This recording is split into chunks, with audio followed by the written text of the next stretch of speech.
SER Podcast. Estás escuchando el abierto de Hoy por Hoy. Cada día analizamos las noticias más relevantes de la actualidad, las claves políticas, económicas y sociales, con las voces de los protagonistas y los distintos puntos de vista de nuestros tertulianos.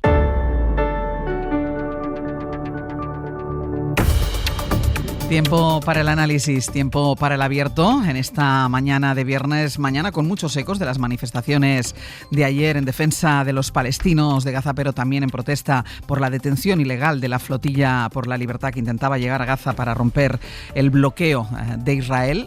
Vamos a saludar primero a los componentes de la mesa de análisis de esta mañana, que son Estefanía Molina. ¿Qué tal? Muy buenos días. Muy buenos días, Ángels. Víctor Lapuente, buenos días. Muy buenos días, Ángels. Y Josep Ramoneda, muy buenos días. Hola, buenos días. Les hablaba de los ecos de esas manifestaciones que además hoy siguen, hay más convocatorias, hay algún encierro en la universidad, hay también prevista huelga de la enseñanza secundaria y universitaria, hay también un paro general en Italia. Ahora iremos a todo eso, pero primero quiero pararme unos minutos porque llevamos días hablando de ello, pero no hemos puesto el pie en el freno, no nos hemos detenido a intentar entender qué es lo que pasa con las manifestaciones que está habiendo en Marruecos, pero no solo en Marruecos, y ahora lo verán. Allí en Marruecos llevan días la llamada Generación Z, que son los chavales nacidos entre 1997 y 2012, llevan días saliendo a las calles en decenas de ciudades, de hecho en unas manifestaciones como no se habían visto en muchísimo tiempo en Marruecos, para protestar por sus condiciones de vida. Se están citando a través de redes sociales y tienen como nexo de unión las críticas por el estado en el que está la educación y la sanidad en su país, pero sobre todo protestan por la falta de expectativas de futuro que tienen. En Rabat está nuestro compañero Marc Ferrà. Marc, ¿qué tal? Muy buenos días. Muy buenos días. Marc, esta noche ha sido tranquila, ha sido una de las más tranquilas, de hecho, en los últimos 6 días, porque llevan ya 400 detenidos, decenas de heridos y 3 personas muertas ya en estas movilizaciones. Así es, ha sido una noche tranquila con algunos incidentes en algunos puntos al margen, ¿no?, de las protestas juveniles, como lanzamientos de piedras contra agentes o ataques contra algunos establecimientos. Y también esta noche hemos conocido que el colectivo Generación Z, que son los que están capitaneando estas protestas, han anunciado que van a continuar con más movilizaciones este viernes, y también han publicado una carta que dirigen directamente al rey del país, a Mohamed VI. Dicen que le mandan esta misiva porque han perdido la confianza en el gobierno, el parlamento y los partidos. Dicen que hay una brecha entre lo que dice la Constitución y la realidad, y piden que intervenga al monarca, le piden que intervenga para hacer reformas profundas. Entre las demandas que podemos leer en esta carta que han publicado ya entrada la noche, piden la destitución de todo el gobierno, piden además procesar a los funcionarios corruptos y disolver a los partidos implicados en corrupción, según podemos leer, y también piden medidas para asegurar la igualdad, reforzar la libertad de expresión y que se liberen a todas las personas detenidas en protestas pacíficas. Estas son las demandas en una carta que han publicado esta misma noche la Generación Z en redes, que le mandan directamente al monarca y le piden estas reformas. Todo cuando ayer, Ángels, fue el 6º día de protestas en una decena de ciudades.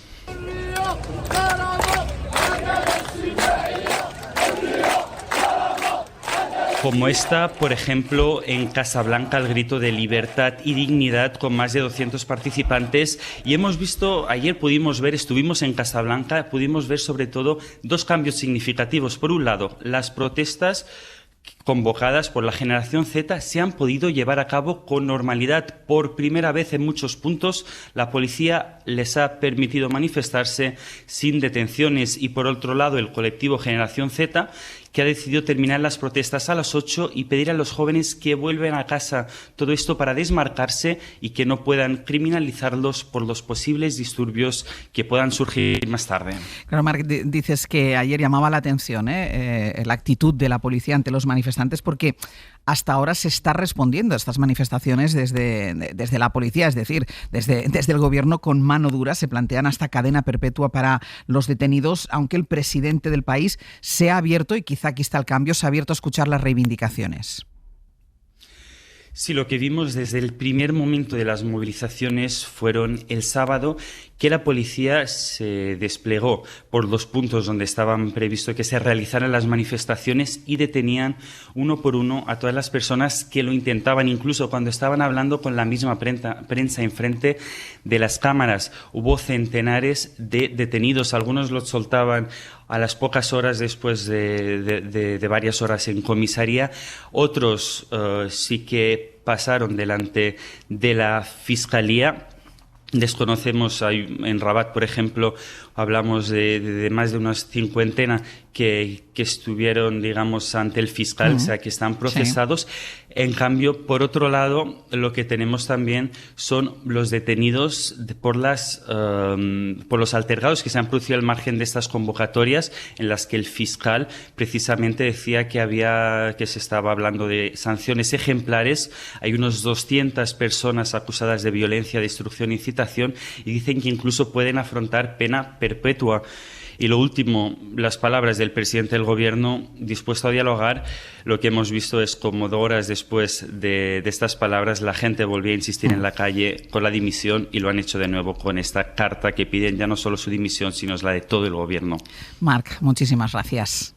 A vosotros. Les decía que llevamos días, goteo, como una semana aproximadamente, hablando de este tipo de manifestaciones en Marruecos. Y llama mucho la atención porque no es habitual en un país como ese que se produzcan este tipo de movilizaciones, pero a eso quería ir, que Marruecos sí, pero no solo Marruecos, porque en las últimas semanas estas protestas coinciden con convocatorias similares en otros lugares del mundo que también protagonizan los jóvenes. Pablo Morán, buenos días. Hola, Ángeles, buenos días. Protestas en rincones del planeta de los más diversos y distantes los unos de los otros. Y diferentes acentos, pero, como decías, con las mismas reclamaciones y las mismas herramientas que son las redes sociales. Lo primero, y por aclarar, ¿de quiénes estamos hablando? La generación Z son los nacidos o los considerados nacidos a finales de los 90 y la primera década de los 2000. Ahí están, por tanto, adolescentes cercanos a la mayoría de edad en estos momentos o jóvenes que rondan los 30 años. Es, por tanto, la primera generación nativa de Internet. En 2023... hay un informe de la Asociación de Psicología de Estados Unidos que advirtió que estamos ante una generación, abro comillas, completamente abrumada por el estrés, por la ansiedad derivada de los problemas financieros que sufren y por el aislamiento que potencian precisamente las redes sociales. Esa frustración ha estallado ahora en Marruecos, pero, como decías, hace un mes lo hizo con muchísima virulencia en Nepal. El icono de aquella protesta que dio la vuelta al mundo y al que corresponde este sonido de las celebraciones fue la imagen del Parlamento nepalí en llamas. También ardió el Palacio Presidencial. Fue una movilización contra la corrupción también y la falta de oportunidades de futuro de esos jóvenes. Lograron derrocar al gobierno y fue el ejemplo que siguieron los jóvenes de otros rincones del planeta, como Madagascar. Allí la violencia contra los manifestantes ha provocado la preocupación de Naciones Unidas y de organizaciones como Amnistía tras la muerte de 22 de esos manifestantes en la represión policial. Hace solo 4 días el presidente del país cesó al gobierno en pleno. En Perú saltaron también estas protestas. La Gen Z se han echado a la calle también en Paraguay, en Filipinas, en Indonesia, en Bangladesh o en Kenia. Todas las naciones, o la mayoría de esas naciones, son del sur global y todas conectadas, como decíamos, por las mismas inquietudes y las redes como campo de movilización. Hoy mismo, Ángeles, la protesta en Marruecos puede saltar a Argelia. Hay manifestaciones callejeras convocadas a partir de esta tarde. Pablo, gracias. A ti, hasta no ahora. sé si esto nos va a llevar después a las manifestaciones pro-palestinas, pero en cualquier caso esto demuestra, Víctor, que no se puede estereotipar a la juventud, ¿no? Este movimiento de indignación que vivimos ya en otro momento resurge ahora con una generación que pensábamos que no se movía por nada, que sí, que no ve que no tiene un futuro, claro, que no tiene esperanza en el futuro, pero que de golpe sí se están movilizando. Sí, se está movilizando por un denominador común que una analista muy fina que tenemos en Hoy por Hoy, que se llama Estefanía Molina, dice las cosas del comer. Y son las cosas del comer. Los jóvenes en Marruecos, el 37% está en situación de paro. los servicios públicos están en una situación de deterioro absoluto.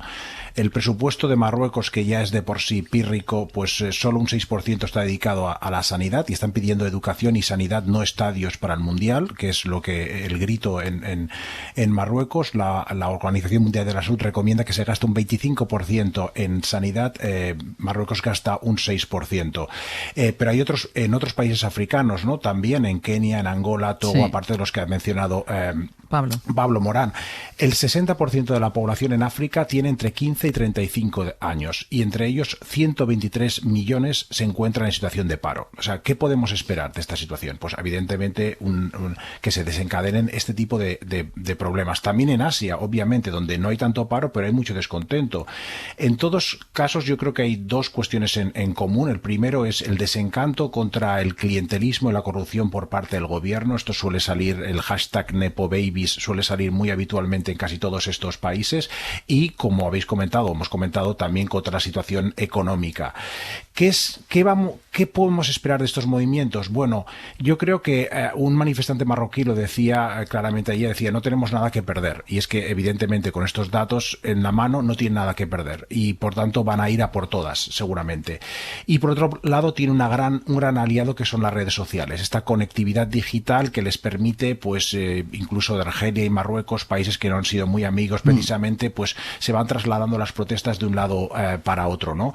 La imagen de un activista disparado por la policía pues desató todas las revueltas de Bangladesh el año pasado, etcétera. Esa es la parte positiva. También tiene una parte negativa, y es que la propia conectividad de las redes, esa propia fuerza para unirse, es también una gran debilidad, porque eso deja evidente que no hay una organización, que se es muy flexible y que todo el mundo es igualitario, no hay grandes líderes, a diferencia de lo que ocurría en el siglo XX, que había unos líderes revolucionarios muy claros, unos Che Guevaras. No hay unos Che Guevaras, pero por otra parte es muy difícil establecer reglas y es muy fácil que se acabe el vandalismo. Lo que yo no sé, Ramoneda, porque lo estamos viendo, vamos a generalizar, hablar del sur, ¿son exportables al norte estas protestas, este tipo de protestas?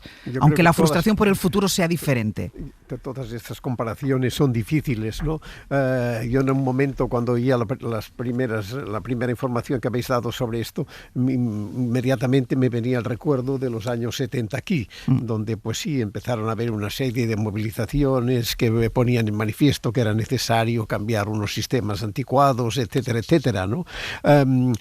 Pero claro, todo esto depende de cosas que supongo que en cada caso son distintas. La primera de ellas es el poder económico. Es decir, el poder económico de estos países, ¿en qué manos está? Hay unas clases económicas potentes que estén interesadas en un cambio de sistema y de modo de organización y funcionamiento. Yo no lo sé, supongo que cada caso es un caso y que se tendría que ver, ¿no? Es verdad también que estas sociedades se han rejuvenecido mucho, y esto es un factor que sin ninguna duda tiene que tener un peso en estas situaciones, pero a mí se me hace difícil, digamos, homogeneizar de criterio a fenómenos tan distintos y en lugares tan distintos, que expresan sí un malestar que seguro que es indicio de un cierto, digamos, encallamiento de estos países, y que a mí lo que me parece muy importante de todo esto es que es significativo el cambio de sistema de comunicación. Es decir, sería de otra manera sin las redes sociales. Y esto es un tema central que tiene muchas caras, porque las redes sociales pueden servir efectivamente para movilizar y para avanzar y para romper tópicos, pero también son un sistema de control y de opresión muy considerable, ¿no? O sea, son muchas incógnitas, pero una buena señal de que las cosas se muevan, ¿no? Sí, Estefanía. Sí, decías tú, Ángel, si vemos, ¿no?, las barbas del vecino cortar, si esto se va a extrapolar hacia el norte. Vamos a ver, yo venía pensando, el mundo también muestra ahí su componente cíclico, porque esto a mí me ha recordado muchísimo, en un contexto obviamente distinto, a las primaveras árabes, que luego en Europa también tuvieron un detonante en este país. Se produjo el 15M a lomos de una generación muy indignada también por sus condiciones de vida. Y un dato que ha dado Víctor, que es muy importante, no hay líderes visibles, y es que la generación Z también tiene este componente muy de no tener ídolos, no tener figuras a las que idolatrar, sino que es una lucha contra el sistema. Es evidente que en estos países hay una cuestión generacional, lo decía Ramoneda. Hay un tema de que, si lo comparamos con una sociedad como la española, en España nuestra población está mucho más envejecida, y ahí es el tema de la cuestión generacional, el peso mayor de la generación del baby boom en el voto. Pero estas son sociedades muy jóvenes, donde todavía yo creo que nosotros estamos mucho más ahora mismo acostumbrados a protestar por cuestiones más inmateriales. Yo veo a la gente joven en este país más conformada con sus cuestiones materiales, aunque tengan mucho pesar, pero salen a protestar por el cambio climático, los derechos LGTBI, salen a protestar por el feminismo. En estas sociedades, Marruecos y otras, todavía el componente material no está del todo cubierto. Es parte de lo que capitaliza su lucha, la libertad, pero también las cosas del comer que decía Víctor. Pero para mí que estamos asistiendo a un aviso que yo creo que sí que sube, y ahora hablaremos del tema de Palestina. Para mí que hay una generación a la que se le ha acostumbrado, o que nosotros creíamos, a una especie de inevitabilidad, de un brutalismo en el mundo, de la llegada de líderes muy duros, muy extremos en sus formas. El caso de Trump en la Casa Blanca, Netanyahu, Putin, guerras. Un contexto muy hostil donde el mensaje era, y no sé si también instrumentalizado por las fuerzas reaccionarias o la ultraderecha, no protestéis más, no hay futuro, conformaos con esto. Y vemos que en sociedades, no es lo mismo protestar en Marruecos que protestar en España, ¿no? Estaremos de acuerdo. En sociedades donde no hay nada que perder, donde las consecuencias todavía son más terribles, la injusticia, el sentimiento de injusticia es lo que está canalizando todo eso. Yo creo que sí que hay un aviso. Hay una generación que no ha comprado el mantra, y eso también es lo bonito de la humanidad, lo cíclico, a lo mejor de los anteriores, de los millennials, de que ya todo está perdido y que nada se puede hacer. Puede ser que el elemento común sea el rejuvenecimiento de la población, puede ser. Y que tienen más peso en esa sociedad. Pero de un caso a otro es evidente que los parámetros son muy distintos y es muy difícil equiparar lo que esté ocurriendo en Marruecos con lo que esté ocurriendo en cualquier país asiático, por ejemplo. En estos casos, en todo caso, aunque sea muy difícil comparar, estamos hablando de siempre unas protestas contra regímenes que son autoritarios o no plenamente democráticos. Entonces, lo que estamos viendo es que mientras nosotros ahora en las democracias avanzadas nos quejamos de que los jóvenes hay un auge del populismo autoritario y de que vence la extrema derecha, en este sur global lo que ocurre es un auge popular democrático a favor de la democracia. Es la parte positiva. Y luego comentaba antes Estefanía una cosa muy interesante, que no existen liderazgos, y es verdad, no existen liderazgos entre la generación Z, pero sí que hay iconos mediáticos, hay instagramers, hay influencers que en muchas ocasiones anteponen su exposición mediática a ser portavoces de una voz colectiva, y eso puede dañar. Lo vimos, por ejemplo, en Tailandia hace unos años, 2020, donde vimos seguramente anticipadamente todo lo que estamos viendo en nuestros países, y es que ahí se produjeron muchas protestas y entonces empezaron algunos instagramers empezaron a decir, pues bueno, República de Tailandia, vamos a cambiar a quitar al rey. Otros dijeron comunismo y fueron consiguiendo muchos seguidores, y eso consiguió que se fuera desmembrando ese movimiento y al final no hubiera un cambio real, ¿no? El Abierto. Ser podcast. Estábamos hablando de esta oleada de manifestaciones, sobre todo en Marruecos, ahí ha sido donde nosotros hemos puesto el foco, pero bueno, las habíamos visto también en Nepal, y nos contaba Pablo como también las hay en otros puntos del planeta. Esta llamada generación Z, con un futuro en estas zonas del planeta realmente incierto, y además con un denominador común, y lo decíamos ahora, que son los regímenes autocráticos que están en esos países donde se están produciendo esas manifestaciones. Y hablamos de si tenían o no tenían referentes, y Estefanía, levantabas la mano, decía Víctor, sí tienen referentes, no son los que teníamos antes, en este caso son instagramers, son youtubers. Sí, quería abundar en esa idea que me parece muy importante.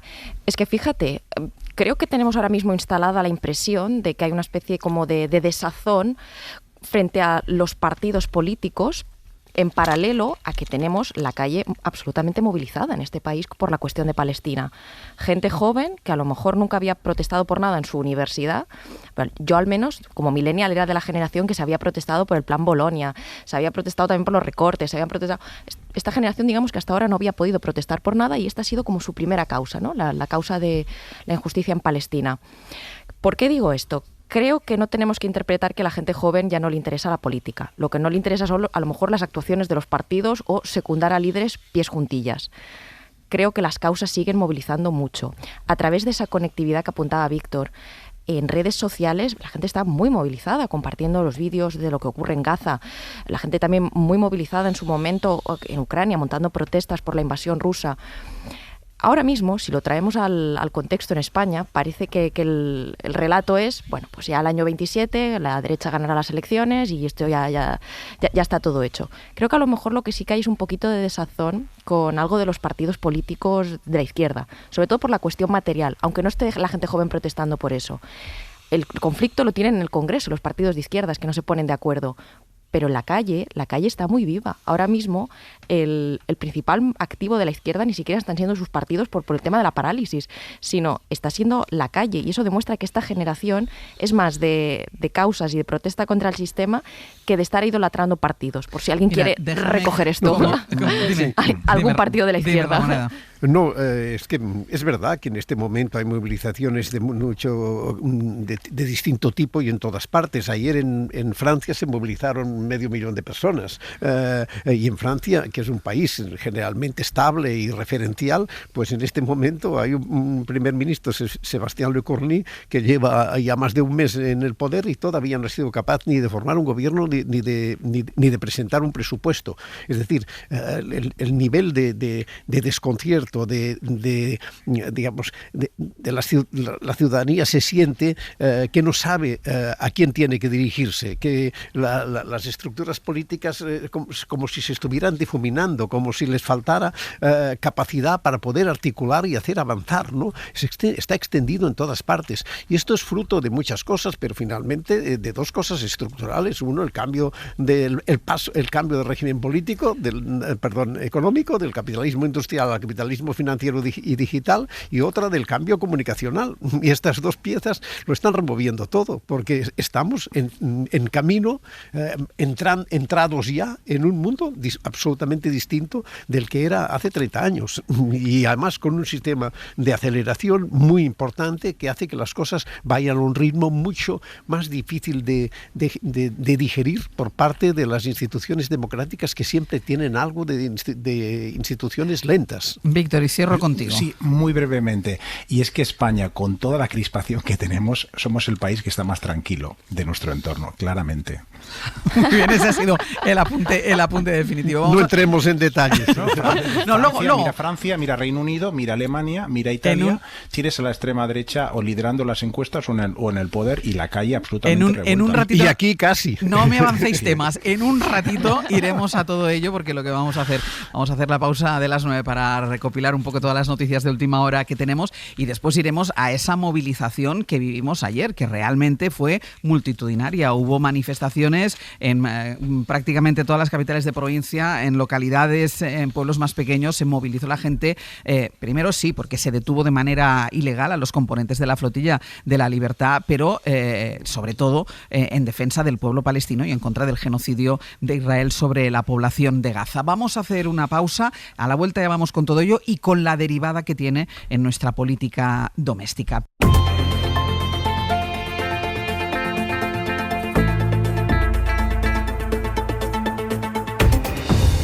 En el abierto, Estefanía Molina, Josep Ramoneda y Víctor Lapuente. Vamos con esas manifestaciones multitudinarias que recorrieron ayer prácticamente toda España por la detención ilegal de los miembros de la Flotilla de la Libertad cuando estaban ya a pocas millas de Gaza.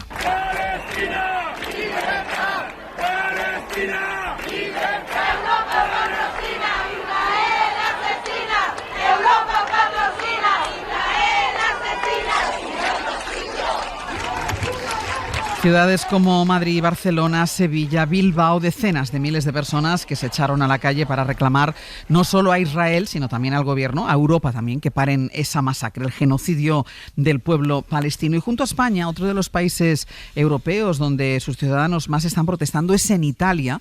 Así que nos vamos a ir a Roma. Marina García, hola de nuevo. Hola, buenos días. En Italia el foco está puesto en Meloni y en su gobierno. La verdad es que Italia está viviendo hoy una segunda huelga general convocada en solidaridad con Gaza. Las principales ciudades están convocadas a este paro general. En la estación de trenes de Roma, en término donde tú estás, ¿se empiezan a notar las consecuencias de este día de protesta?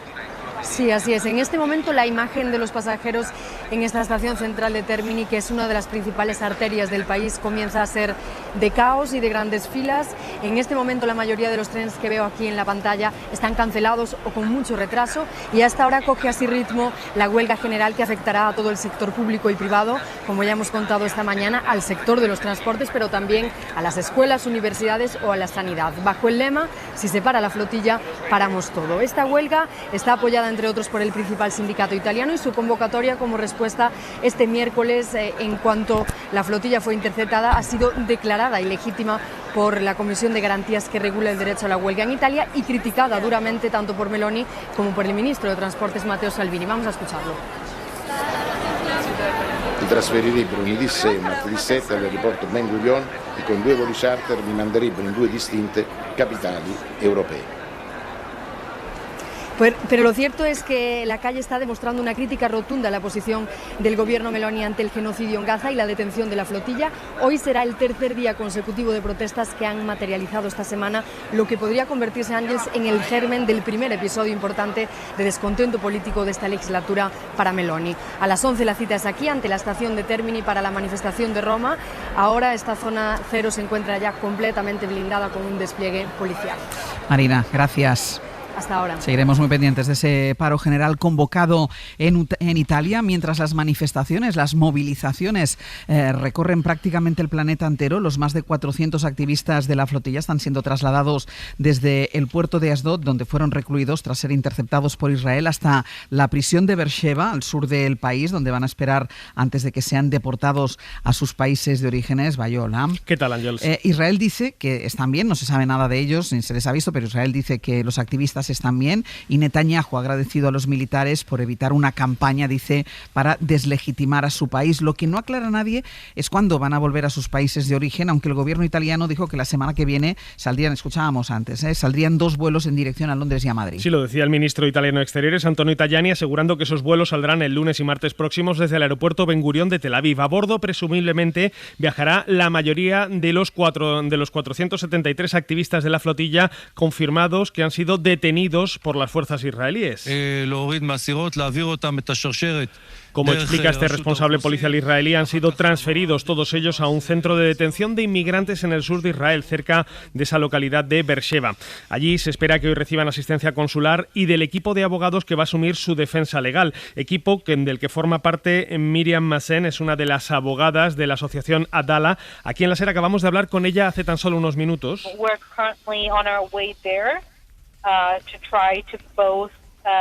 Decía, de hecho, que están de camino en este instante hacia ese centro de inmigrantes, una especie de prisión en mitad del desierto del Negev, donde los integrantes de la flotilla aguardan a ser expulsados. Sobre su situación concreta, Miriam Nassem nos cuenta que en general todos están bien, dadas las circunstancias. There were a few quite outrageous scenes.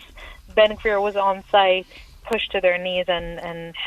Pero que algunos sufrieron un trato indignante, siendo esposados y forzados a arrodillarse. Hasta donde saben esos abogados, todos los integrantes de la flotilla han sido ya procesados por las autoridades israelíes de inmigración, y se espera que todos sean expulsados de manera forzosa, como decimos, en los próximos días. De todas formas, quienes podrían salir antes de Israel son los 4 parlamentarios italianos que formaban parte de la flotilla, porque está contando ahora el diario La República, citando fuentes del Ministerio Italiano de Exteriores, que los 4 políticos ya han sido liberados y que van a poder volver hoy mismo a Roma en un vuelo regular. Sí, son 2 europarlamentarias, una del Partido Demócrata, otra de la Alianza Verde, además de un senador del Movimiento 5 Estrellas y de un diputado del Partido Demócrata. Todos ellos habrían sido trasladados ya al aeropuerto de Tel Aviv, al aeropuerto de Ben Gurion. El resto de los italianos y el resto de los integrantes de la flotilla tendrán que esperar hasta el lunes o martes, previsiblemente. Los detenidos se les va a dar una opción, al menos en las próximas horas, de firmar un documento oficial por el que renunciarían a su derecho a retrasar la expulsión de Israel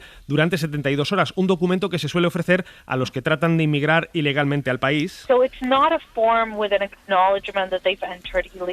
Así que no es un formulario, un documento en el que reconozcan una entrada ilegal del país, sino en el que simplemente renunciarían a esas 72 horas de margen que les dan los tribunales para tratar de buscar una defensa. Los responsables de Adala, ese grupo de abogados que trabaja en favor de los integrantes de la flotilla, por ahora no están al corriente de la situación exacta que tienen dentro de ese centro de detención de inmigrantes. Nos decían que dado el gran volumen de detenidos, recordemos son casi 500 personas de golpe, las autoridades israelíes podrían tomarse no uno, sino varios días en llevar a cabo esa deportación.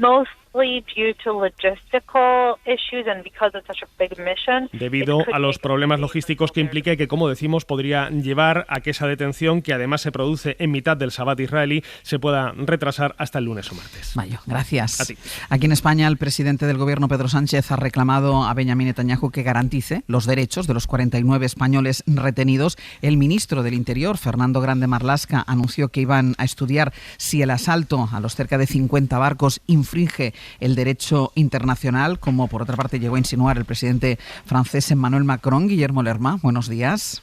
Hola, buenos días, Ángel. Ayer supimos también que la Fiscalía ha anunciado ya que va a recabar pruebas para presentarlas ante los tribunales internacionales, aunque los socios, a la izquierda del Partido Socialista, los socios del Ejecutivo, piden ir más allá, que se eleve todavía más la presión sobre Israel. Sí, lo piden desde dentro del gobierno Sumar y desde fuera partidos como Podemos. Aprovechar lo ocurrido con la flotilla para aumentar la presión internacional sobre el gobierno de Netanyahu. Desde el ala socialista, por ahora, lo que trasladan es que van a estudiar si se puede adoptar o no alguna medida legal contra Israel por incumplir esa legalidad internacional al interceptar los barcos de los activistas en aguas que no son de su jurisdicción, pero por ahora no hay más concreción. Tanto Sánchez como el resto de ministros del PSOE se esforzaron ayer en dejar claro que el respaldo a la iniciativa humanitaria es total. El gobierno, por supuesto, ha estado con ellos desde el primer minuto, la reconocemos, la aplaudimos, pero en todo caso ahora lo que más nos importa es la seguridad de nuestros compatriotas.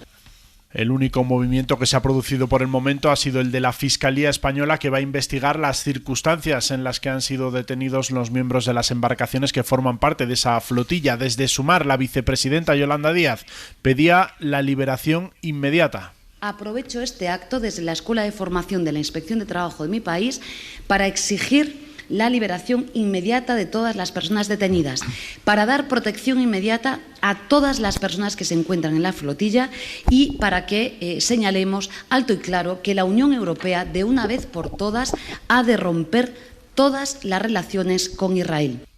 Lo cierto, Ángels, es que este asunto ha generado tensiones entre el PSOE y el resto de grupos. Quien lo decía de manera más clara ayer era el ministro de Derechos Sociales, Pablo Bustinduy, que reconocía que el gobierno no ha hecho lo suficiente. Evidentemente, el desenlace de la situación es lamentable. Es lamentable que Israel, de manera completamente impune, siga atentando cotidianamente contra el derecho internacional.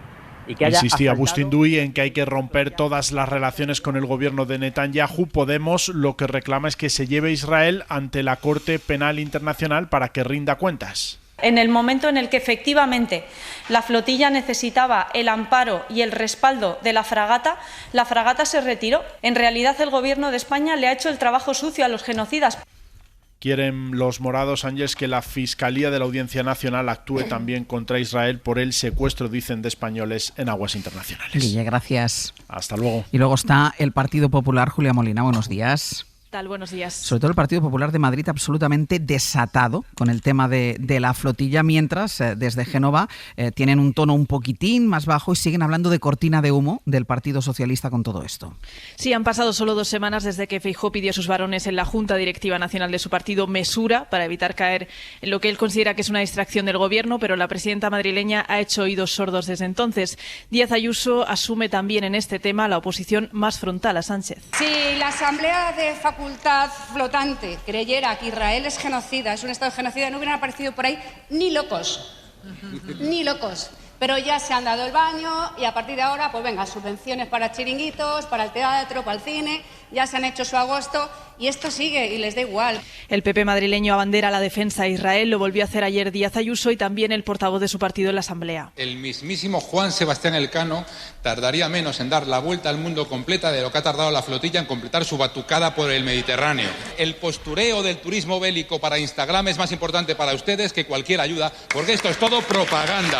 Carlos Díaz Pache, que usó su intervención para ridiculizar a la flotilla en general, a la exalcaldesa Ada Colau en particular y que incluso llamó llamó Jamás Madrid al Grupo Más Madrid. La posición del PP madrileño contrasta con la dirección nacional del partido, que evita entrar a valorar la detención de medio centenar de españoles y que se siente más cómoda recurriendo a la política doméstica. Miguel Tellado. Sánchez ha encontrado en el conflicto de Gaza y ha encontrado en esto de la flotilla una cortina de humo con la que tapar las miserias de su propio gobierno. De cortina de humo habla también la ultraderecha, aunque su discurso se aproxima más al de la presidenta de Madrid. El secretario general de Vox también trató de ridiculizar a la flotilla ayer en una entrevista en La 2. La verdad que me parece un esperpento todo lo que ha protagonizado la flotilla, entre otras cosas porque se han prestado a ser escudos humanos del terrorismo más diabólico que hemos visto en la faz de la Tierra, que es Hamás, y me parece un despropósito. Ignacio Garriga, que vincula a los activistas con Hamás y que, como el PP, acusa a la izquierda de instrumentalizar una guerra. Julia, gracias. A vosotros. Vamos con el análisis. En el abierto, Estefanía Molina, Josep Ramoneda y Víctor Lapuente. La movilización ciudadana por un lado, pero por otro lado, cómo atraviesa el debate político doméstico todo lo que está pasando en Gaza, el genocidio en Gaza, pero también la detención de los activistas que iban en la flotilla de la libertad, detención ilegal. Tú dedicabas, Ramoneda, parte de las claves a eso, sobre todo a esta reacción del Partido Popular. Es verdad que la izquierda del PSOE le aprieta porque creen que debería haber hecho más, pero en cualquier caso lo que está haciendo el Partido Popular de Madrid, que yo creo que ya salta todos los límites. Es evidente, está directamente en el terreno de la obscenidad, ¿no? A tratar un genocidio al que estamos asistiendo todos, aunque sea por imágenes y a la distancia, como seguir negándolo y jugando con él como si fuera una ridiculez, con anécdotas de Ayuso que no hacen más que configurar esta dramática figura que se está construyendo ella misma de una especie de fascismo modernizado, pues es realmente inquietante y preocupante, y el PP a lo sumo lo que hace en sus cargos más responsables es eludir el tema. Y cuando se elude un tema como es un genocidio, mal asunto. Por tanto, primera cuestión, me parece cualquier manifestación, movilización para poner en evidencia lo que está ocurriendo en Gaza, me parece que debe ser apoyada. Segunda cuestión, yo tenía un cierto escepticismo sobre la flotilla. Bueno, hay un cierto postureo, los que no dejan nunca de enfocarse a sí mismos en exposición de Najat el-Hashmi hoy en el país, ¿no? Y, en fin, me temía que finalmente, pues como que era bastante previsible qué es lo que pasaría, qué es lo que está pasando. Ellos lo sabían también. Sí, pues me temía que esto tuviese una poca repercusión. Han tenido, de momento, sí, veo que se está produciendo una cierta movilización en España y una cierta movilización en algunos otros lugares. Falta ver en si esto tiene una cierta continuidad y tiene una cierta consistencia, ¿no? Insisto, era escéptico, pero ahora estoy viendo que sí, que algunos efectos favorables tiene. Y, en fin, lo más grave para mí es eso, ¿no? La obscena reacción de la derecha, negándose a reconocer lo evidente y además desplegando un discurso, digamos, que resulta absolutamente insoportable en el contexto en que estamos. Estefanía. Sí, yo quería abundar un poco en el análisis de qué tendría que haber hecho y no hecho el gobierno con el tema de la flotilla, sobre todo por las críticas de la izquierda a la izquierda del PSOE. Vamos a ver, si nos ponemos en un escenario realista, hay una realidad. Ahora mismo España ha reconocido el Estado de Palestina junto con otros países europeos y otros países del mundo, pero digamos que no podemos asumir la realidad de que ahora mismo esas aguas territoriales de facto, en tanto que hemos reconocido al Estado de Palestina, sean aguas territoriales de Palestina. Digamos, ahí hay una primera incongruencia que el gobierno asume. Ahora bien, también hay una prudencia que yo como ciudadana de este país me gusta que haya asumido este gobierno. Si la flotilla hubiese acompañado, si el buque de la Armada hubiese acompañado a la flotilla hasta bien adentro. Ahora digamos que el problema es que la han interceptado en aguas internacionales, que ni siquiera son aguas propiamente de Israel. Si eso hubiese avanzado mucho más, yo no quiero saber la tragedia que tendríamos ahora mismo montado en este país, porque lo que no se puede es defender y proclamarse como un pacifista, como hace la izquierda del PSOE, y luego, ¿qué pretendían? Que España entrara en un enfrentamiento contra Israel, ahí en el mar, naval, con buque, enfrentándose a Israel.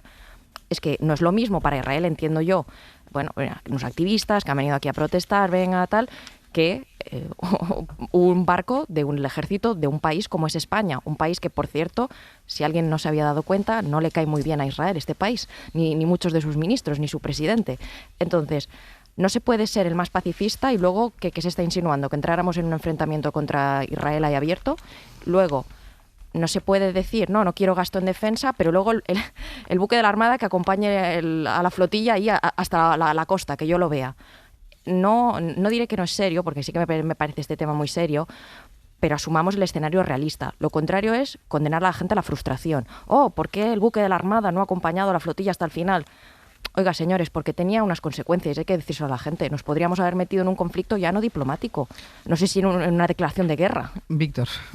Pues estoy muy de acuerdo, ¿no? con ambos. Con Josep yo entiendo algunas críticas a la flotilla, no las del Partido Popular, sí las del artículo maravilloso de Nayat El Hashmi en El País que ha citado Josep, que creo que es de lectura obligatoria, donde habla del posible narcisismo patológico que lleva a convertir cualquier reivindicación política pues en una especie de selfie donde el centro soy yo y yo.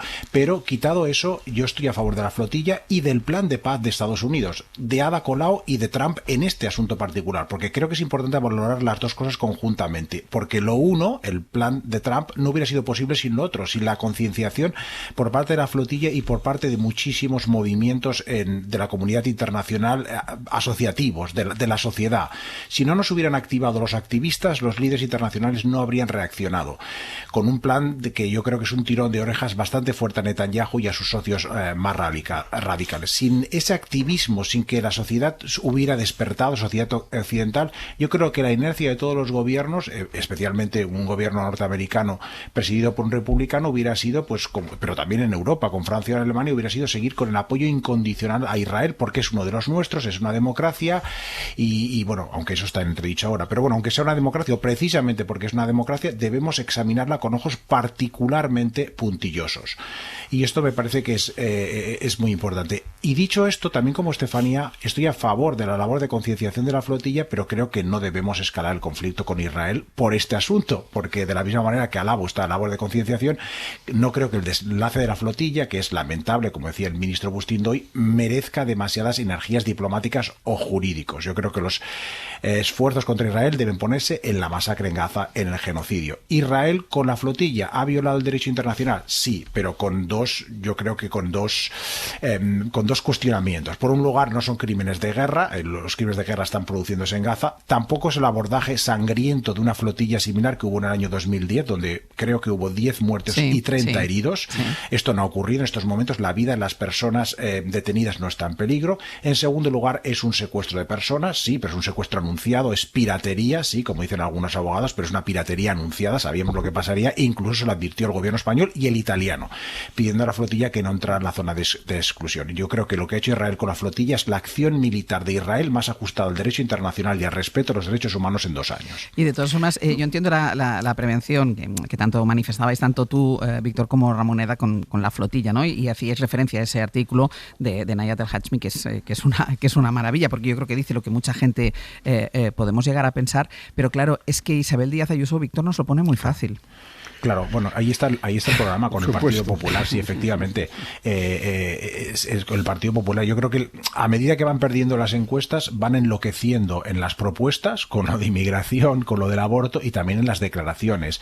Es absolutamente desquiciante, porque yo creo que ahí sí que se han pasado. Ningún gobierno conservador, al menos perteneciente a la familia del Partido Popular Europeo, está repitiendo las mismas cosas, ni mucho menos. Es que en Estados Unidos, que tenéis una opinión pública tradicionalmente muy favorable a Israel, pero es que, por ejemplo, los equivalentes a Isabel Díaz Ayuso, que serían los evangélicos en Estados Unidos, cristianos muy cercanos a Israel, 7 de cada 10 eran favorables a Israel en el conflicto entre Israel y Palestina hace unos años. Ahora es apenas 3 de cada 10. O sea, incluso los republicanos de menos de 50 años están divididos, mitad a favor de Israel o de Palestina. Esto es algo absolutamente absolutamente novedoso cuando obviamente los republicanos mayores y tradicionalmente los republicanos, y por no decir también los demócratas, pero tradicionalmente los republicanos están muy a favor de Israel, ha cambiado la opinión pública global. Ha costado mucho, ha costado muchísimos meses, sí, pero el cambio de la opinión pública, el cambio en los corazones incluso de la gente derecha, de centro derecha, no de extrema derecha, pero centro derecha, ha cambiado en todo Occidente, y parece que los únicos que no se han enterado o no se quieren enterar o a lo mejor consideran que esa es su mejor estrategia es el Partido Popular, y en concreto de Madrid. Estefanía, yo contigo, Josep, que también querías decir algo, Estefanía. Es que fíjate, yo no veo incompatible que haya mucha gente muy concienciada y muy consternada por la masacre en Gaza, que a lo mejor también piensa que la flotilla era una batucada en sí misma. Es decir, puede convivir los dos pensamientos, de pensar, bueno, van ahí los activistas, tal, tampoco van a lograr nada, que era algo, o sorpresa, que sabían, yo creo, hasta ellos, lo sabíamos todos, pero no, es decir, la gente no está protestando realmente por la flotilla, la gente está protestando por Gaza, es decir, la flotilla es un instrumento para la protesta. La gente no ha salido porque, no, la flotilla sí también, pero el tema es Gaza, ha sido Gaza todo el tiempo. Y luego otra cosa, hasta que el desenlace ha sido así algo trágico, bueno, no trágico del todo, afortunadamente, yo creo que también ha generado un poco un fenómeno que esto ya está instalado también en la gente joven, el seguimiento del día a día de la flotilla. Prácticamente para muchos, ¿no?, ya era como un elemento de consumo. ¿Qué está haciendo la flotilla? Y yo creo que eso también ha generado mucha adhesión emocional. Es decir, un sentimiento de aquí estamos todos, el colectivo, ¿no?, ahí canalizando a través de la flotilla la indignación. Josep. No, que tenemos, siguiendo un poco lo que decía Víctor, ¿no? Tenemos una derecha que es un regalo para la extrema derecha y para la izquierda. Y cada día más, digamos. Este es el gran éxito de Feijóo. Este estilo suyo, esta manera de no ser capaz de hacer otra cosa que intentar destruir pellizcando al adversario, sin proyecto y sin nada, pues está teniendo este resultado. Por un lado, está poniendo al PP a los pies de la extrema derecha, y por otro lado está reviviendo, dando un poco de vida más a la izquierda y a Pedro Sánchez en particular. Esto que dices yo me parece muy importante, y lo veíamos en una encuesta que había salido esta misma semana. No solo tiene una sangría de votos hacia la ultraderecha por algunos de esos posicionamientos, sino que le está dando alas al Partido Socialista. No solo lo que dice Alberto Núñez Feijóo, después, si tenemos tiempo, hablaremos de ello. Incluso algunas de las actuaciones judiciales, yo creo que ya al Partido Popular, cada vez que ve una nueva actuación del juez Peinado, se debe poner las manos a la cabeza, o debería ponerse las manos a la cabeza. Es que fíjate que hay una frase de Andreotti: el poder desgasta a quien no lo tiene. Yo creo que todo el mundo pensaba que Pedro Sánchez se desgastaría en este impasse, y yo creo que era un pensamiento también razonable, ¿no? O sea, sigue al frente del gobierno, parálisis, casos judiciales, etcétera. Pero el que se está desgastando realmente es el PP, porque mientras la indignación de la derecha suba contra Pedro Sánchez, ya al PP le va a saber a poco a mucha gente. Mucha gente va a querer votar a Vox por ese motivo, mientras que Sánchez, que es un maestro de su profesión, aprovecha una serie de causas para decir: yo estoy al frente de estas causas más que nadie, y arrincona a Sumar y a Podemos. Mira, déjame que vaya con dos asuntos para que me dé tiempo un poco a todo. Primero, lo que está pasando en Andalucía. Ya saben que les estamos contando esta semana ese problema que ha habido con los cribados, ese fallo garrafal que ha habido con los cribados con el cáncer de mama, mujeres que se habían sometido a una primera mamografía. Muchas no les han llamado para decirles que la primera mamografía no era concluyente, que podía haber algo, y otras las han llamado, incluso nosotros antes de ayer hablábamos con una paciente que la habían llamado 2 años más tarde para decirle: mire, es que su primera mamografía no era concluyente. Bueno, primero habló la Consejería de Sanidad de unos 3 o 4 casos. Bueno, ayer conocimos que son hasta 2.000 las mujeres que se han visto afectadas por los retrasos en el servicio de detección precoz de cáncer de mama. Así que nos vamos a Sevilla. Mercedes Díaz, buenos días. Hola, buenos días. Ayer la Asociación de Mujeres con Cáncer de Mama, AMAMA, se reunió con la consejera de Salud, para intentar encontrar una salida a esto que está pasando. Y dice la consejera que todavía tardarán varios meses, incluso más de un año, en que estas pacientes reciban una nueva citación. Sí, esa entrevista además con la consejera de Salud fue tensa, ha contado la presidenta de AMAMA, porque Rocío Hernández comenzó reprochándole su entrevista con el Grupo Socialista y siguió echándoles en cara que hubieran estado con la prensa en lugar de acudir a la consejería a contar la situación. Luego continuó hablando del problema en el programa de cribado delante de 4 mujeres con cáncer de mama, hablando de ese problema como casos. Ángela Claverol es la presidenta de AMAMA. Ha llegado un momento en que ha dicho ella 2 veces, es que son casos, y le ha dicho una compañera afectada: no vuelva a decirme usted que soy un caso, estoy aquí, tengo cara y soy una persona. Esta asociación dice que en un mes la consejera les explicará dónde ha estado el problema y depurará responsabilidades, porque ahora no saben qué ha podido ocurrir para que haya 2.000 mujeres desde hace meses o hasta al menos que sepamos 2 años y medio pendientes de una segunda prueba porque su mamografía detecta una anomalía en la mama. Que reconocía que el error estaba, reconocía que no habían llamado a esas mujeres con sospecha. Le hemos preguntado, insistido, que por favor nos dijera quién tiene que llamar a esas mujeres, qué equipo o qué personas o qué... Y dice que no lo sabe todavía, que le demos un tiempo y que en un mes ya no lo dirá. Claverol está convencida de que muchas mujeres irán a la privada cuando reciban esa llamada del SAS anunciando que tienen pendiente la segunda prueba y serán citadas en meses o en un año. Bueno, pues ante esta situación, ayer habló el presidente de la Junta de Andalucía, Juanma Moreno Bonilla, diciendo que pónganse ustedes en la piel de esas mujeres que están esperando una llamada, que no son esas 2.000. Claro, todas las mujeres que se hayan sometido a esa primera prueba de cribado y no hayan tenido una respuesta, hay mucha gente pendiente de una llamada de teléfono. Bueno, pues a todas ellas y al resto de andaluces les dice Juanma Moreno Bonilla que continúen confiando en el sistema público andaluz. No tiren por el suelo nuestro sistema público de salud. Puede tener carencia, puede tener margen de mejora, puede tener errores, como todo en la vida, pero es un sistema muy garantista que funciona. ¿Y qué ha hecho también Mercedes la Junta de Andalucía?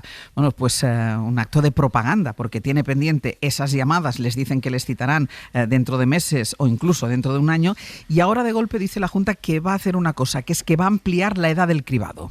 Sí, ahora el cribado se hace a mujeres entre 48 y 71 años. La Junta anuncia que la prueba se amplía a todas las mujeres en Andalucía desde los 45 a los 75 años, lo que supone sobre 500.000 de mujeres más que van a entrar en el programa de detección precoz, mientras esas 2.000 mujeres van a ser citadas en meses o en un año. Son las que deben hacerse la segunda prueba, la complementaria, y quizás no lo sepan, la Junta las va a avisar en una semana. El Sindicato Médico Andaluz nos ha contado esta mañana que el problema está en que faltan radiólogos. El Hospital Virgen del Rocío, nos ha explicado su presidente, por ejemplo, ha decidido que 2 radiólogos de otra unidad pasen a atender a estas mujeres que tienen pendiente la segunda prueba. Y el Virgen del Rocío es donde están la mayoría de los casos, según dice AMAMA, que ayer le comunicó la consejera de Salud.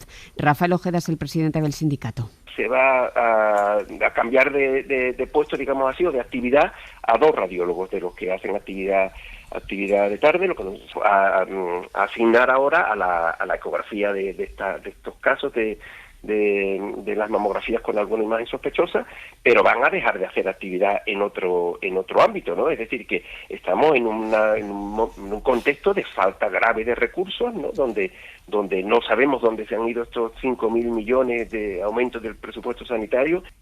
El Sindicato Andaluz, el Sindicato Médico Andaluz, claro, ahora cree que hay motivos para pensar que también esto pueda estar pasando en otras pruebas de cribado de cáncer en Andalucía, como el de cáncer de colon. Mercedes, gracias. Gracias. Nuestros impuestos sirven para pagar la sanidad pública, y lo digo porque hay muchas comunidades que hacen bandera y hacen propaganda electoral con las bajadas de impuestos, con la supresión de algunos impuestos. Bueno, nuestros impuestos sirven para pagar la sanidad pública. Y puede aumentarse los recursos, como decía ahora el representante del sindicato, ¿dónde han ido a parar? Porque es verdad que sacó pecho en su Juanma Moreno Bonilla, de que había aumentado el presupuesto para sanidad, pero donde no ha ido a parar seguro es en mejorar los recursos. Y lo cuentan, es que no hay radiólogos y tienen que sacarse los radiólogos de un departamento para poder solucionar el problema generado. Y en medio una operación de propaganda ampliando los cribados, lo que quiere decir más mujeres que van a necesitar la prueba, más radiólogos que van a hacer falta. Estefanía. Bueno, y es que aquí lo fundamental es depurar responsabilidades. O sea, nombre y apellido de por qué esto se ha derivado en esta situación. Vamos a ver, estamos hablando de que la típica prueba anual que se hacen las mujeres para saber si pueden desarrollar alguna patología, un tumor, un cáncer, pues ahora no sabemos si estuvo bien hecha, mal hecha. La incertidumbre de tantas mujeres que estarán con la angustia de pensar, ostras, a lo mejor soy yo, es que a lo mejor soy yo. Y luego la irreversibilidad del proceso, es decir, si no te han detectado algo a tiempo, hay algo que a lo mejor está avanzando. O sea, Dios no lo quiera, el universo no lo quiera, pero eso puede pasar. Lo que no puede ocurrir en este país es, bueno, ¿no? Como que se vayan ahí diluyendo responsabilidades y a otra cosa. No.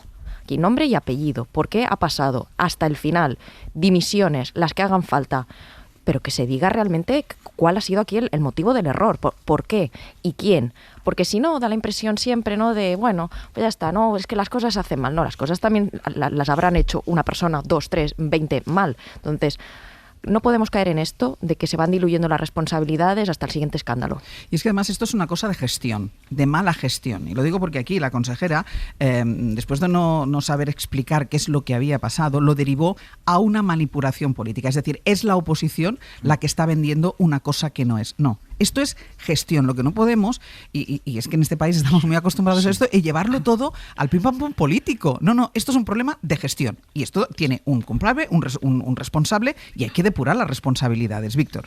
Sí, yo creo que hay dos problemas. Uno, como comentas, el problema de gestión, que es lo más importante. Hay que depurar responsabilidades. Esto debería implicar dimisiones seguramente de altos cargos dentro de la consejería. Estas son consecuencias difíciles de conseguir en un ambiente tan polarizado como el español, pero son relativamente fáciles si lo comparamos con el problema de fondo, que también existe. Yo creo que los fallos humanos son más probables cuando los recursos están tensionados. La sanidad andaluza, como la extremeña, la catalana o también ahora incluso la vasca, está sometida a un estrés brutal de recursos. Los administradores de los hospitales están haciendo auténticos malabarismos para cuadrar los números. Los profesionales hacen jornadas maratonianas, estajanovistas, visitando 2, 3, 4 veces más pacientes que sus correligionarios de otros países europeos. Y yo creo que el resultado en general es bueno. Nuestra sanidad pública, yo creo, siempre he considerado que es la más exitosa del mundo, a pesar de que los indicadores internacionales a veces la ponen la segunda, la tercera o cuarta. Yo creo que es la mejor del mundo, porque gastando sobre la media de la OCDE, incluso a veces por debajo de muchos países de nuestro entorno, tenemos la mayor esperanza de vida de Europa y de casi todo el mundo, 84 años, y unos servicios públicos que los habitantes de esa comunidad autónoma de españoles, la diáspora a la que pertenezco, porque debe ser una comunidad autónoma bastante importante, que son unos cuantos millones de españoles, somos una prueba natural. Yo no conozco a nadie de mi comunidad autónoma, que somos cientos de miles que vivimos en otros países occidentales y en otros países del mundo, pero en otros países occidentales en particular, no conozco a ninguno que, pudiendo elegir la sanidad pública de su país, aunque sea de un país nórdico, o la española, no elige la española, eliges la española, porque sabes que es más fiable, porque hay un trato humano, porque es muy eficaz, eficiente, etcétera. Entonces yo creo que es absolutamente maravillosa. Pero dicho eso, es una sanidad que los expertos están poniendo el acento, está cada vez más sometida a recursos, no es sostenible. Si sacas radiólogos de un lado, los vas a tener que poner en otro sitio, etcétera. Entonces, además, nos advierten la Unión Europea que nos encontramos en los países con peor evolución. Es decir, los países donde tanto la percepción de salud de los ciudadanos ha empeorado más en los últimos años, como las desigualdades sociales entre ricos y pobres, los que se pueden permitir hacer las mamografías, otros diagnósticos, la privada, y los que no, ha aumentado más. Ahí hay que poner el foco. Josep. No, muy sencillo. A mí lo que me ha impresionado más de toda esta historia es la impunidad del presidente Juan Manuel Moreno, que ante la evidencia de un caso de caos e incompetencia, pues se limita a decir que esta sanidad andaluza funciona extraordinariamente bien. Confíen en ella. Sí, confíen en ella. Sí, díselo a la mujer que está esperando una llamada. Exacto. Sí, no, esto y la operación de propaganda de aumentar el número de cribados, es decir, antes de poner solución, de explicar, de dar explicaciones, de llamar con urgencia a estas mujeres, de ofrecerles la posibilidad de una segunda cita mucho más rápido, pues ahora van a ser hasta los 75 años que se va a ampliar el cribado. Muy breve. Brevemente, es que fíjate, hay que combatir esta idea que la política es algo como virtual, ¿no? Como una especie de espectáculo que va pasando y que nos entretiene. No, la política es esto. La política es gestionar una dana, la política es gestionar tu sanidad y que los cribados sean correctos. Entonces, la política es un impacto en la vida del ciudadano. Esta especie de anestesia de que nos divertimos mucho viendo el espectáculo político o nos indignamos. No. Es que a tu vida le importa lo que hace la política. Y dos cosas que quiero dejar contadas. Una la avanzábamos a las 9 de la mañana, pero quiero ampliarla un poco más. Ya saben toda la polémica que ha habido en Madrid después de que el alcalde José Luis Martínez Almeida aprobara una moción de Vox de la ultraderecha para informar a las mujeres de las consecuencias que puede tener el hecho de abortar, ese síndrome postaborto que no tiene ningún tipo de base científica, pero que decía que había que informar a las mujeres que a lo mejor si abortaban se convertían en alcohólicas, en depresivas, etcétera, etcétera. Bueno, ayer recogió hilo el alcalde de Madrid, intentó salir del laberinto político en el que él solo se había metido y había metido a su partido, al Partido Popular, después de votar esta iniciativa que no tenía ningún aval científico. Ahora Almeida dice que esto no va a ser así, reconoce ahora que ese síndrome postaborto que el martes apoyaron en el pleno del ayuntamiento, bueno, dice ahora que no existe ese síndrome, y esta medida ha provocado que se haya movilizado el Gobierno de España, y el Gobierno lo que ha hecho, Mariola Lourido, buenos días. Buenos días, Ángels. Es proponer incluir el derecho al aborto en la Constitución, lo ha anunciado el propio presidente Pedro Sánchez, con la idea de blindar ese derecho y legislar también para que no se pueda proporcionar información falsa a las mujeres que quieran abortar. Sí, quiere combatir cualquier intento de retroceso futuro que amenace los derechos de las mujeres, como estamos viendo en los últimos días. Por eso anuncia que va a proponer la reforma de la Constitución para incluir, blindar el derecho al aborto y consagrar la libertad y autonomía de las mujeres. Sigue los pasos de Francia, que lo hizo en 2024, y se convertiría en el segundo país del mundo en recoger el aborto en la Constitución. Fuentes de Moncloa señalan, aunque no dicen cuándo, que impulsará un procedimiento de reforma ordinario de la Constitución, pero claro, requeriría una mayoría cualificada para su aprobación. Recuerdo, Ángels, haberle preguntado a la ministra de Igualdad a raíz de lo de Francia, y Ana Redondo dijo entonces que no había consenso ni apoyo parlamentario suficiente. Ahora sí lo plantea ante este contexto global, ya no solo en España, de ofensiva contra los derechos. Y además, después de lo de Madrid, como decías, el Gobierno va a reformar, va a hacer una reforma legal para impedir la difusión de información falsa o engañosa que pueda coaccionar a las mujeres. Va a establecer la obligación de que toda la información que se brinde tenga base científica objetiva, y que evidentemente aquí no tendrá ninguna cabida el síndrome post-aborto, ¿no? Mariola, gracias. A ti, hasta luego. Y la otra cosa que queremos contarlo, hacía mención antes yo, que es las últimas actuaciones del juez Peinado, porque coloca al presidente del Gobierno como una figura clave de los delitos por los que investiga a su mujer. Dice el juez Peinado que Pedro Sánchez es fundamental para los delitos que presuntamente cometió Begoña Gómez, porque es su esposo, básicamente. Ese es el titular que leen esta mañana en la prensa, pero hay más cosas. Pedro Jiménez, buenos días. ¿Qué tal, Ángels? Buenos días. Porque Peinado comunicó ayer también a Begoña Gómez que si va a juicio por los otros 4 delitos que sigue investigando en la causa original, va a ser juzgada también con un jurado popular. Es lo mismo que hizo con la causa de malversación. Y claro, la pregunta es, ¿cómo justifica esta decisión? Pues muy fácil, con un copia y pega, un plagio de un artículo escrito por otro jurista. Eso es, el juez dice que tiene indicios contra Begoña Gómez, pero solo cita uno, que es su relación de parentesco con el presidente, porque dice que es la causa fundamental para poder apreciar la concurrencia del delito de tráfico de influencias y, como consecuencia de ellos, los restantes que les atribuye: intrusismo, apropiación indebida y corrupción en los negocios. Juan Carlos Peinado implica a Pedro Sánchez en la causa sin una sola prueba que le señale. Y en esa resolución, tú lo decías, vuelve a demostrar su escaso esfuerzo para argumentar las resoluciones judiciales.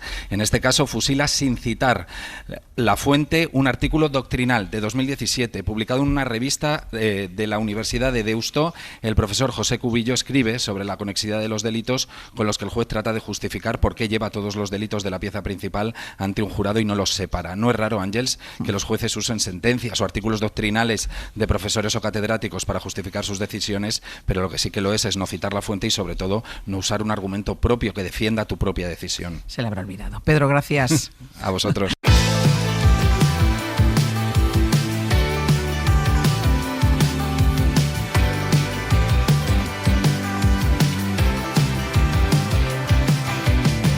Nunca es buen momento para tener hijos, no. Vamos a ir terminando ya el abierto. Sergio Castro, Pepe Rubio, buenos días. Muy buenos días.